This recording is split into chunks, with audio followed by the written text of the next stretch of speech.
मुख्यमंत्री देवेंद्र फडणवीस हे दिल्लीला रवाना झाले आहेत। आता अमित शहांची ते भेट घेणार आहेत। काही वेळापूर्वी पंतप्रधान नरेंद्र मोदी आणि अमित शहांची बैठक संपलेली आहे। दुसरीकडे देवेंद्र फडणवीस तातडीनं प्रधानांचा राजीनामा झाल्यानंतर तातडीनं दिल्लीला रवाना झालेत आणि अमित शहांबरोबर ते बैठक घेणार आहेत। दुसरीकडे उपमुख्यमंत्री एकनाथ शिंदे यांना देखील दिल्लीला बोलावल्याची सूत्रांची माहिती आहे।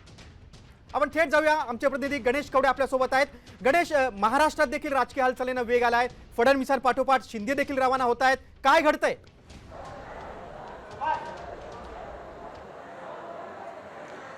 नक्कीच शिक्षण मंत्री धर्मेंद्र प्रधान यांच्या राजीनाम्यानंतर हालचाली वाढलेल्या पाहायला मिळत आहे। मुख्यमंत्री देवेंद्र फडणवीस आहेत ते तात्काळ दिल्लीसाठी आहेत ते रवाना झालेले आहेत। देवेंद्र फडणवीस दिल्लीमध्ये दाखल होत आहेत की नाही त्याच्या अगोदरच एकनाथ शिंदे यांना देखील दिल्लीतून फोन आलेला आहे आणि त्यांना देखील आहे ते दिल्लीला बोलवल्याचं सूत्रांकडून माहिती मिळते। त्यामुळे महत्त्वाचे दोन्ही नेते आहेत ते दिल्लीमध्ये गेलेले आहेत। देवेंद्र फडणवीस यांचे अमित शहा यांच्याबरोबर देखील या सगळ्या हालचाली आहेत त्या होताना पाहायला मिळतात आणि प्रामुख्याने महाराष्ट्रामध्ये देखील आंदोलन आहे ते मोठ्या प्रमाणामध्ये झालेलं पाहायला मिळत होतं। यामध्ये जर पुणे असेल, नागपूर असेल आणि मुंबई हे सगळे महत्त्वाची जी शहरं आहेत आणि याच्यामध्ये खरं तर ही आंदोलनं मोठ्या प्रमाणात झाली होती आणि त्याचमुळे कुठेतरी या पार्श्वभूमीवर देवेंद्र फडणवीस यांना दिल्लीत बोलवलं गेलेलं आहे असं देखील कळतंय। आणि त्याचबरोबर मंत्रिमंडळाचा विस्तार गेल्या काही दिवसांपासून चर्चेत आहे आणि या विस्तारा सगळ्या संदर्भामध्ये आहे ती एक चर्चा होऊ शकते असं देखील म्हटलं जात आहे। आणि त्यामुळे कुठेतरी देवेंद्र फडणवीस यांना पुन्हा एकदा दिल्लीमध्ये आहे ते स्थान मिळतंय का हे देखील पाहणं गरजेचं आहे। या घडामोडीमुळे